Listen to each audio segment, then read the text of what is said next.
اب دین کیا ہے؟ دین کے حاصل ہونے کی بنیادیں کیا ہے؟ میں ایک مقدمہ کر کے آگے کتاب کے کو سامنے رکھ کے بات کروں گا.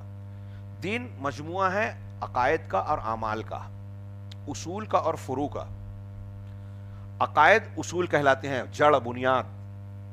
یہ جڑ نہ ہو تو شاخوں کی کوئی حیثیت نہیں. عقیدہ آپ کا درست نہیں ہے تو نماز، روزہ، صدقہ، زکوٰۃ کچھ قبول نہیں ہوگی. شرک ہے اگر عقیدے میں، دلیلیں موجود ہیں. تو دین کی بنیاد ہے. حضرت جبرائیل علیہ الصلوۃ والسلام اللہ کے نبی صلی اللہ علیہ وسلم کے پاس آئے. حدیث جبرائیل کے نام سے آپ نے وہ حدیث سنی ہوگی، مشہور حدیث بخاری وغیرہ کی، کہ انسانی شکل میں آئے، صحابہ کرام موجود ہیں آپ کے سامنے، دو زانو ہو کر حضرت جبرائیل علیہ الصلوۃ والسلام بیٹھ گئے.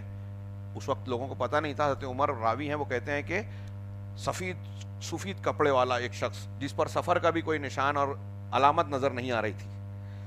نہ ہم میں سے اسے کوئی پہچانتا تھا اور نہ اس پر سفر کے نشانات تھے. اگر شہر کا ہوتا تو لوگوں کو پہچاننا چاہیے، اور مسافر ہوگا تو مسافر ہونے کی علامتیں ہونی چاہیے. دونوں نہیں تھی. اللہ کے نبی صلی اللہ علیہ وسلم کے سامنے بیٹھا اور پوچھا اللہ کے رسول سے، یا محمد مل اسلام، اسلام کیا ہے؟ اللہ کے نبی صلی اللہ علیہ وسلم نے جواب دیا، الاسلام شہادت اللہ الہ الا اللہ وان محمد رسول اللہ وان تقیم الصلاۃ وتؤتی الزکاۃ. یہ اسلام کے 5 ارکان بیان کیے، کہا کہ اسلام یہ ہے. پوچھا صدقت، جب اللہ کے رسول نے جواب دیا تو کہا کہ سچ کہا. حضرت عمر کہتے ہیں کہ ہمیں تعجب ہوا کہ سوال بھی کر رہا ہے اور پھر تصدیق بھی کر رہا ہے کہ آپ نے سچ کہا. پھر پوچھا ایمان کیا ہے؟ مل ایمان. آپ نے ایمان کی 6 بنیادیں بتائی کہ تم اللہ پر، اس کے فرشتوں پر، کتابوں پر، رسولوں پر، آخرت پر، تقدیر کے بھلے برے پر ایمان رکھو. یہ 6 چیزیں ایمان کی مبادیات. اس نے کہا سچ کہا. پھر آپ نے پوچھا احسان کیا ہے؟ ان تعبد اللہ کأنک تراہ فإن لم تکن تراہ فإنہ یراک. احسان یہ ہے کہ تم اللہ کی عبادت یوں کرو جیسے تم اللہ کو دیکھ رہے ہو.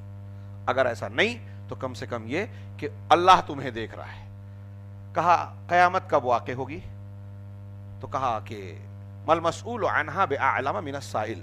اللہ کے نبی صلی اللہ علیہ وسلم نے جواب دیا کہ جس سے پوچھا جا رہا ہے یہ پوچھنے والے سے زیادہ نہیں جانتا. میں عالم الغیب نہیں ہوں اور اللہ نے مجھے بتایا نہیں. قیامت کب واقع ہوگی جتنا آپ کو نہیں معلوم ہے جیسے مجھے بھی نہیں معلوم. کہا اچھا اس کی علامتیں کیا ہے؟ آپ نے قیامت کی کچھ نشانیاں بتائیں. ان تلد الامۃ ربتہا، ان تری العراۃ الحفاۃ رعاء الشاء یتطاولون فی البنیان. جاہلوں کو ننگے پیر، ننگے سر، اجڑ گنوار لوگوں کو دیکھو گے کہ بڑی بڑی بلڈنگیں، کوٹھیاں بنا کر اس میں فخر کر رہے ہیں.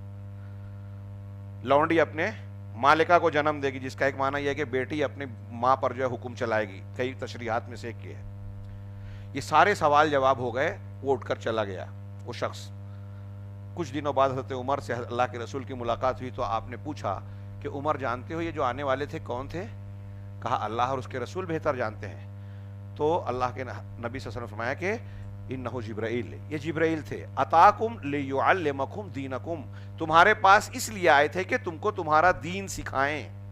دیکھیے کیا رسول اللہ صلی اللہ علیہ وسلم نے دین سکھائیں. اور دین سکھانے کے لیے انہوں نے سوال کیا کیا؟ اسلام کیا ہے؟ 5 ارکان. ایمان کیا ہے؟ 6 ارکان. احسان کیا ہے؟ قیامت کب ہوگی؟ قیامت کی علامتیں کیا ہے؟ یہ سب دین ہے. اب اسلام کے ارکان میں نماز ہے. نماز کے لیے وضو ہے، غسل ہے، طہارت ہے، حیض و نفاس سے پاک ہونا ہے خواتین کے لیے. یہ ساری چیزیں نماز سے جڑ گئی. اگر اس طریقے سے آپ غور کریں گے تو اس میں پورا دین آ گیا. تو اسلام ایمان بھی ہے، اسلام بھی ہے، عقیدہ بھی ہے، اعمال بھی ہے.